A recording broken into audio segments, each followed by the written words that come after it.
மற்றவர்களோடு ஒற்று போவது. இதுவரைக்கும் நம்ம தனியாகவே ஏதோ ஒரு வேலை பண்ணிட்டு இருப்போம். ஆனால் இப்போ இந்த பயிற்சியானது இந்த விசுவாச வருடத்திலே நமக்கு கொடுக்கக்கூடியது ஒரு மற்றவர்களோடு ஒற்று நமக்கு வருவாயை அதிகமாக்கி தருவது.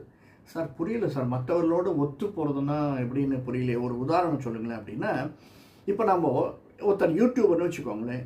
அவர் யூடியூப் போட்டுகிட்டே இருக்காருன்னா வேறு ஒருத்தரோடு சேர்ந்து 2 பேரும் போட்டு இன்னும் அது வருமானம் அதிகமாவதற்கு சான்ஸ் இருக்குது.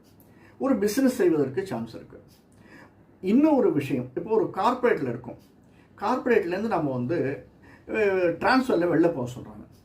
அந்த ட்ரான்ஸ்ஃபரில் போனவங்க, ஒரு உதாரணத்துக்கு சொல்ல, இப்போ பாம்பேயில் ஒரு ஏஜென்சி இருக்குது, பாம்பேயில் ஹெட் குவார்ட்டர்ஸ் இருக்குன்னா, சவுத்தில் தமிழ்நாடு தனியாக கேரளா தனியாக இருக்குன்னா நம்ம தமிழ்நாட்டுக்கு ஹெட்டாக வரும். அப்போ தமிழ்நாடு ஹெட்டாக வரச்சே நம்முடைய ஃப்ரெண்டு தான் கேரளாவிலையும் ஹெட்டாக இருந்தார். 2 பேரும் ஒன்றா சேர்ந்து சேல்ஸ் இம்ப்ரூவ்மெண்ட்டுக்கு